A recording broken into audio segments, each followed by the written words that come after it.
All right, so we're back here at one of our favorite little places, the Hopetown Harbour. See the lighthouse off here in the distance. And we got the girls with us today. They're doing some super fine photography, a lot of close-up work, getting some cool pictures of some of the local flora and the fauna, and of course some of the great landscapes and stuff.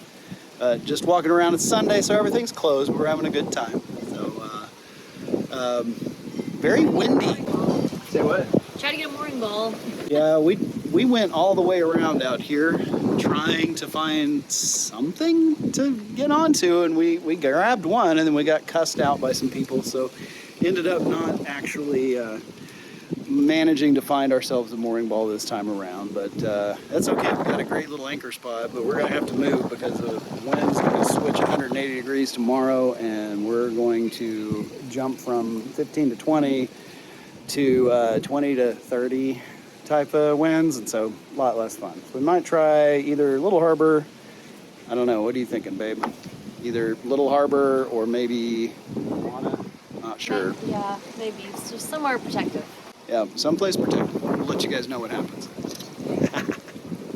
Hi, I'm Lisa, and I'm a high school teacher. And I'm Chris, and I work in tech. Together, we are sailing vessel Serenity We bought a boat we couldn't afford, and put it into charter to help pay for it. but every chance we get, We're aboard chasing adventures this is our story. and our dream to sell it all and sail full-time. At the end of every episode, there's a link to binge the whole journey from the beginning. Welcome aboard Serenity.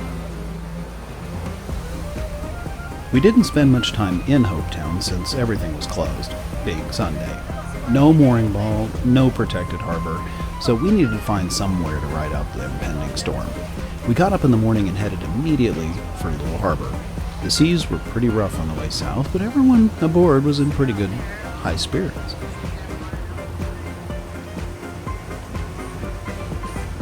Caitlin had brought a friend along, and one of our favorite things in the world to do is to take people out and show them the islands, the boat, and the cruising lifestyle. It's always such a treat because we get to relive it as a new experience, seeing it all through their eyes. So we got in and we got on a mooring ball just before the first wave of storms hit us, which gave me some time to knock out some boat projects.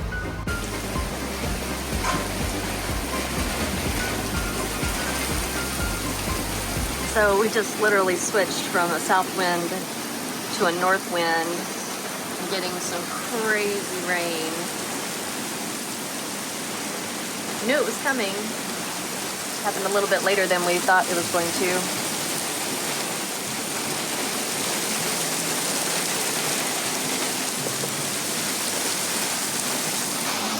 The water pump? Yeah, you turn the faucet on and hardly any pressure comes out, and then it finally kicks in, and then you got pressure for a few seconds, and then it just dies. It means this thing is just a little too light, I think. So it's just hanging upside down, trying to get at this one little adjustment screw that's right here. So what are you working on now? Well, right now I am doing kind of a fun and exciting project, and that would be not quite properly, but definitely getting a second chart plotter installed here. So we don't have the proper mounting brackets, so we're cutting a custom hole because Lisa loves it when we cut holes in the boat. Nope. And yeah, so we're gonna cut it so that we can actually mount it here. I just finished running the network cable for it all the way through the, I never know what to call the big tower of scariness, but Oh, down there. yeah, here, let me show off the tower of scariness. Taking the phone from Lisa for a second. This is the tower of scariness that goes way all the way up to the compass up there. And right here is where the Ray network switch is that I didn't know where it was. Anyway, so I ran a cable through that. We've got wires getting pulled through the conduits under the floor here and through the other conduits back through there, and then finally up to here. And Lisa can take the phone again because I need to sit down. work on this. But yeah, so ideally you would cut the hole this size, but since that isn't going to work, we're going to cut it smaller so that we can actually get it to mount properly. And then come back in June and cut the rest of this like 3/4 of an inch or so that we didn't get on this trip. And get it all wired up and go from there. Okay. Good stuff.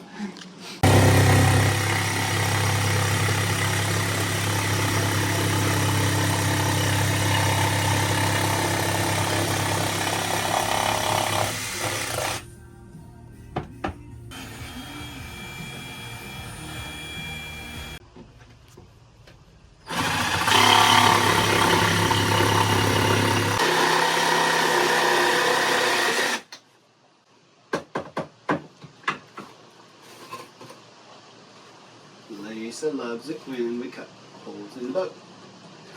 Bravo 6117, that's our hull ID. You find it all over the place because all the little parts, I guess they're, assembled out, in the factory. Mm-hmm. And then when they go to throw it all onto the various boats they're working on, they're looking for a specific hull ID. That would be at Robertson and Kane in South Africa, obviously. But anyway, come on. There you go. Well, cut V1. Let's see if it actually works when I dry fit it in the hole here. I think it needs just a bit. No, it's going to be perfect actually. Yeah, so it's going to stick out like this for a couple of months. And I don't like it, but we're missing a bracket. So, you okay with it looking like that for a little while? Of course. Okay, cool. Because we don't have a lot of other options, but... Once the weather cleared, we did actually take Caitlin's friend Sophie to see Little Harbour, but we have a lot of Little Harbour footage in recent episodes, so let's just skip ahead a little bit. Seem to be having a little trouble over there. Yep, They're it's sunk. rescuing a boat. We are at Great Guana Cay. You could call it Cay. Most people around here call it Key. Yeah, and we got a mooring ball here, and I think officially it is. just right next to us is people having a little bad day. A little bit of a bad day. But it is windy, like 20-25 mile an hour north winds, so we didn't get to sail very much today, about 8 minutes. And Yeah, exactly 8 minutes. 8 minutes, and then so we just motored in. Thank goodness there was one mooring ball left.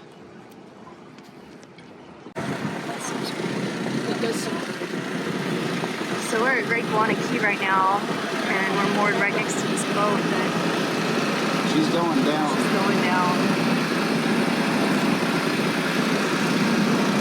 Taking it on faster than they can pump it out.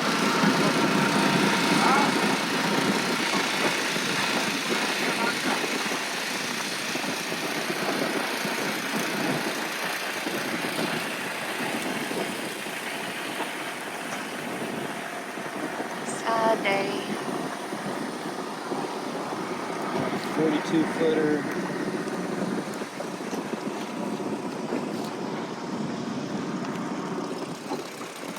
There's Serenity.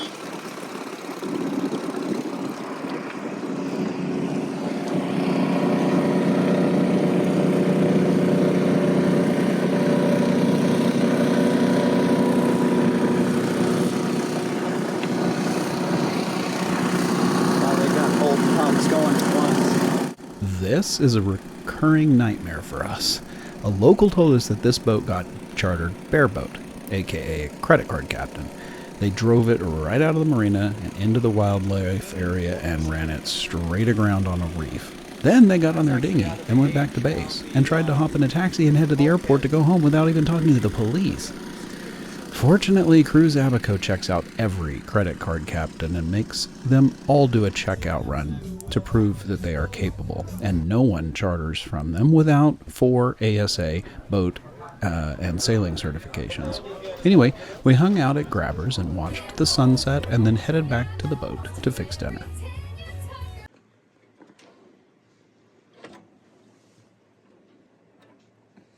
No tick, tick, tick, tick, tick. Currently having to write with this. And the next day was, you guessed it, more boat projects. But that's part of why we come out. Both Firefly and Serenity needed some new snaps. You shooting? Of course. Oh, cool. Well, these, we love these enclosures. It's practically cheating. We had 30 knots apparent yesterday, and we were just chilling. And hanging out back here, hanging out up there and stuff. But as expensive as these things were, the snaps on them have not lasted a year. They're starting to come apart a little bit, and so I brought a snap kit out with me, and I'm trying to get the snaps to go in. They don't want to come out, but now easy peasy.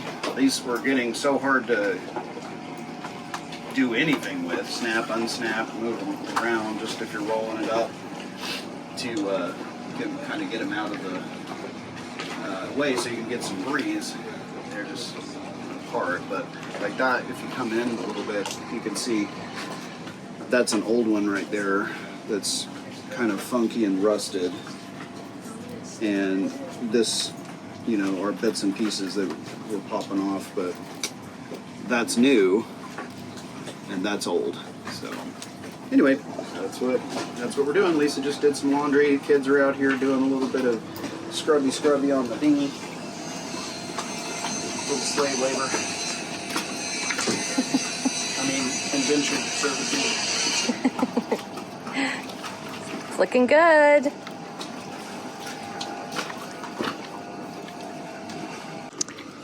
And the girls are getting all the salt off of the dinghy from yesterday. Very high winds yesterday. But last night, we came in to Great Guana Cay.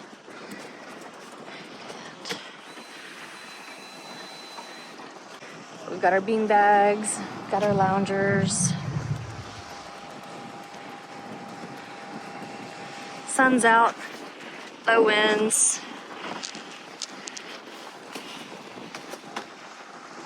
Sinking boat, they're trying to rescue it.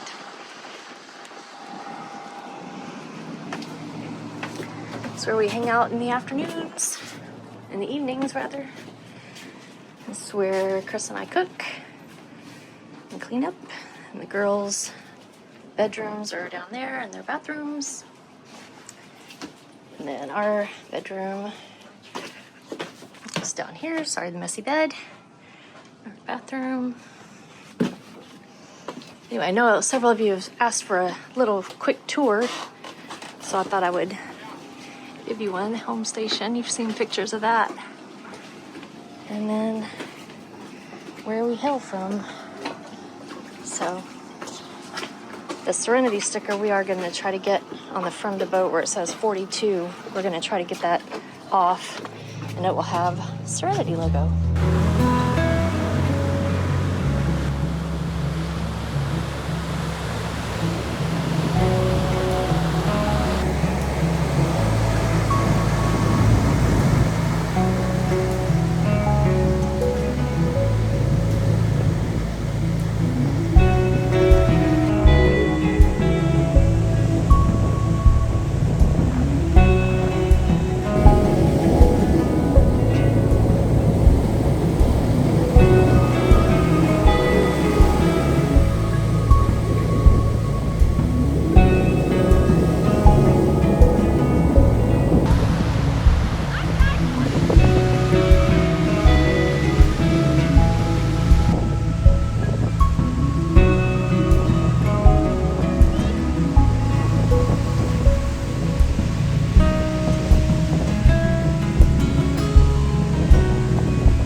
Y'all go back to the bar and grab you another beer because you just gotta wait for high tide at this point. She's listing. Can you see? Oh, they got it. All the game.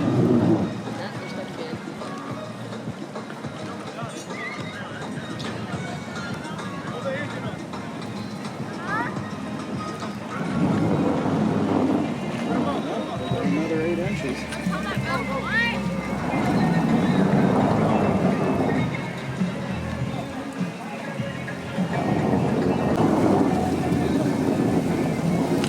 I think he's actually got his engine. He needs to trim way out right behind his engine's stuck in the. He's listing like this. Yeah.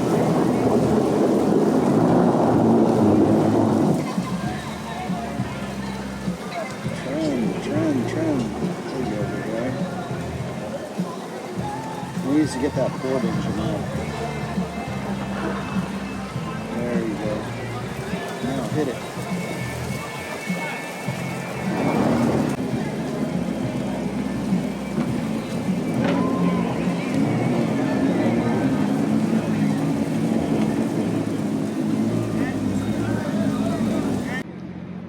Sitting on the front deck here, just watching the sunset, having a sundowner. This is a local Bahamian beer called Bushcrack. Bushcrack beer, that's right, folks. If that's not exciting, to have a screaming chicken, I guess that is. There you go. But more importantly, sunset right now. So, got a little bit of work done on Firefly, the dinghy.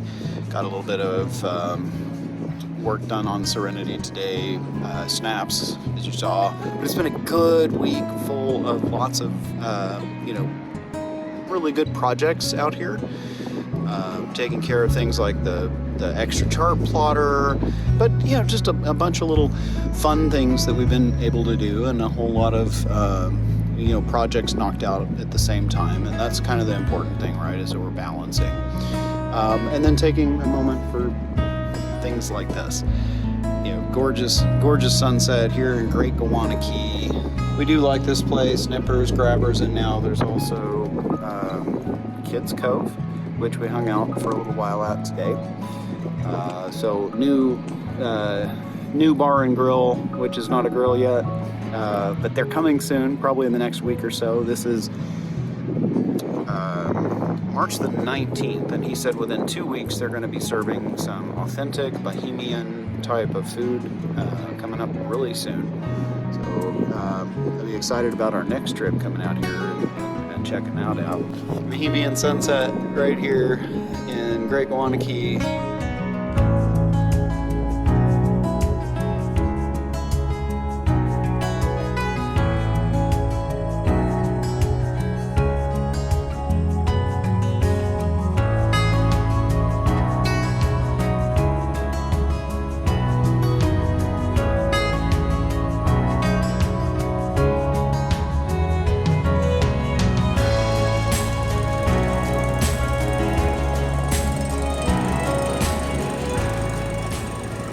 Chris is on his way to take the trash.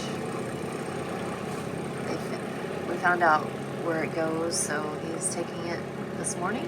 And holy cow, wow, look at this water.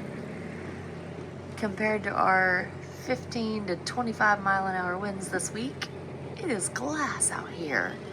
Unbelievable. Just can't wrap my mind around it. The sinking boat was beside us, and now it's not. But that's the way mooring balls work. Here comes Chris back from delivering the trash, drinking his coffee in his car.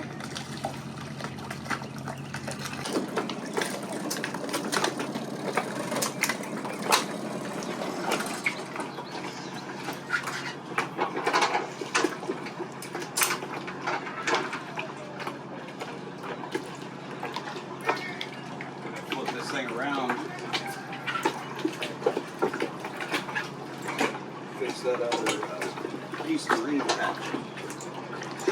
Yeah, you did a great job getting that back on. Yeah, a little bit of 4200. A little bit of 4200, and that's good. It didn't help as much as I'd hoped on the back thing. Yeah. As you can see, there's still a little bit of a flap, so I'll squirt some more in there. But yeah, we're getting pretty close. Yeah.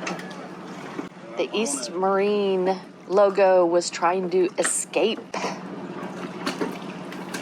Yeah, when we flip it around, we'll take another video and show what it looks like, because the other one's just as bad as this one was. I'm probably doing some work on it. And beautiful, calm day. There's not going to be sailing today, but this would be a really cool day to at least practice pinpoint drills, accuracy, driving on the dual engine setup up there, which he's not really had the opportunity because I always grab the helm. Sails are out. Yay! I'm sitting on the beanbag out here. You can see the broken trampoline. Look at that. What the heck? The water is so beautiful today. The weather is so beautiful today. Got both sails out. And we are heading to Hopetown, because when we were there on Sunday, it was closed. So we're going back. And then I can't believe that's Chris tightening the sails, but I can't believe that our trip is almost over. We head back to our base at Marsh Harbour on Friday, and then we leave on Saturday.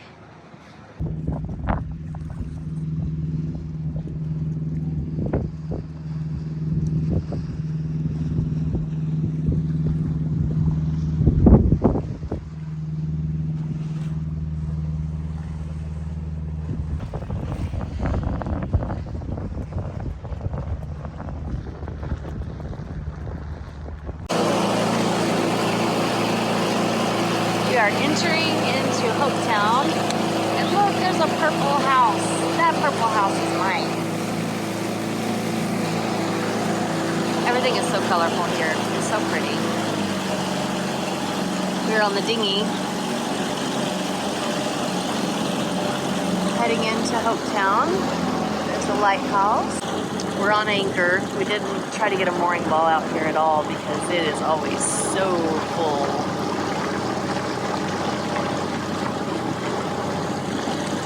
Personally, to me, anchoring is easier. Anchors are free. Mooring balls cost money. True. Anchors are free. So we're going to go into town first, get some lunch, do a little shopping. When we were here Sunday, it was closed. Everything was closed.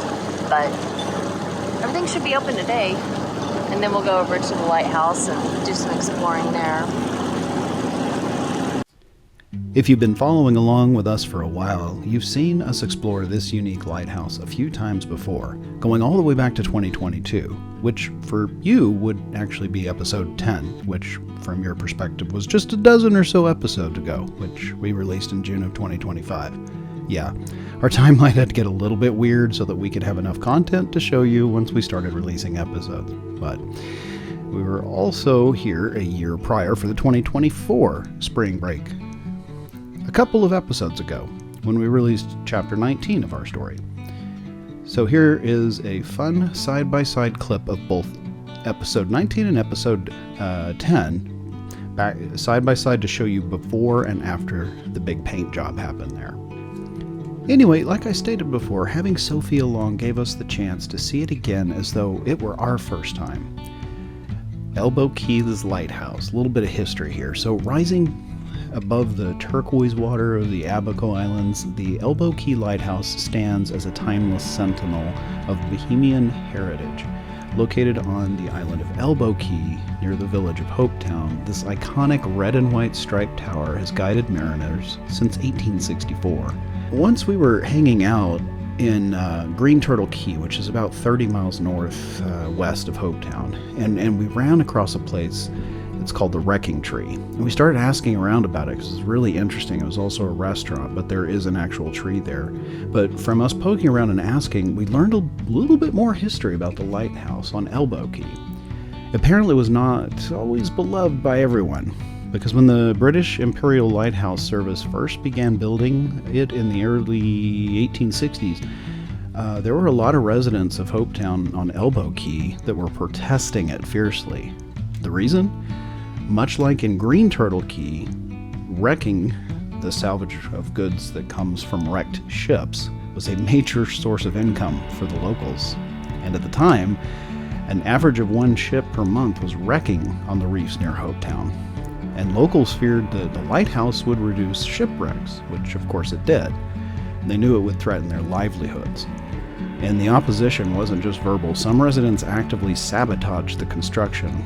They sunk a barge carrying buildings, materials, and supplies, and others reportedly refused to provide fresh water to the workers. But despite all that, the lighthouse was completed in 1863, lit for the first time in 1864. Over time, the community's view shifted dramatically. Today, the Elbow Reef Lighthouse is a beloved symbol of Bahamian heritage. It's even on their $10 bill. Anyway, like modern lighthouses, which are powered by electricity, a little bit different with this, Elbow Key's beacon is, as far as we're aware, the last remaining manually operated kerosene-fueled lighthouse in the whole world. Its rotating Frenzel lens, which was crafted in the 19th century, still casts a powerful light across the sea, thanks to the dedication of the local lighthouse keepers, who wind this mechanism up by hand. Just like a groundfather clock, we've actually met them. Great family, awesome people. Anyway, visitors like us who braved the 101 spiral steps to the top are rewarded with panoramic views of the Atlantic Ocean, the harbor, and the pastel-colored homes of Hopetown. It's a climb through history, each step echoing the stories of sailors and storms and survival. More than just a navigational shield, the Elbow Key Lighthouse is a symbol of resilience. It's withstood hurricanes, modernization, and the test of time, thanks to the passionate efforts of the Hopetown community and the preservationists who fight to keep its light shining. This is where it becomes a really personal thing for me. As you know, I work in tech, and in a world racing toward automation, the Elbow Key Lighthouse is a good reminder to me of the beauty that comes with tradition and craftsmanship and the enduring spirit of island life. This isn't just a lighthouse, this is a living legacy. We're anchored in a way different place than we normally are. So that's Serenity off in the background, right behind me here, in that anchorage. Whenever we typically anchor, we're usually kind of in that area, right there. So like, say here, for instance, that's where we go, or we'll be on a mooring ball, right in here somewhere. But we're trying out a different anchorage. Because we got some wind that's going to be coming in from this direction overnight. And there's also, if you can see it, I'm not sure how well it's going to come through, but straight out here is a whole bunch. Oh, Caitlin is yelling at me from way down below. Yeah, there they are, down there. I guess they went back down very, very super fast. But anyway, we are catching a heck of a lot of swell coming in from the ocean right now. So this was kind of a better place to be protected, both from the swell and from the wind that's going to be coming in tonight. And yeah, we're just happy to be back in Hopetown. Love this place. It's so chill, so amazing. Then we took Firefly to, maybe you already guessed it, Firefly. So if you're new here, Firefly is the name of our dinghy. And this is one of Lisa and my favorite places to grab a sundowner on Elbow Key, which is also called Firefly. No relation. But the wind and swell started picking up even more, so we didn't want to get soaked on our way back. We headed back to Serenity to watch the sunset from there. Yeah, there's the thirsty cuda coming back to dock here in Hopetown.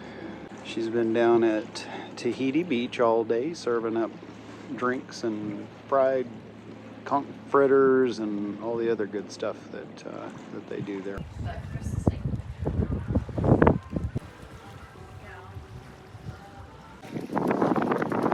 Well, here at the end of another beautiful day in the Abaco Islands in the Bahamas, and watching the sunset right here over Hopetown. Tomorrow's our last full day, but we're going to go ahead and head in a little bit early just to make sure that we can get in and get tied up to the dock, because it's kind of challenging to do when the winds are really high.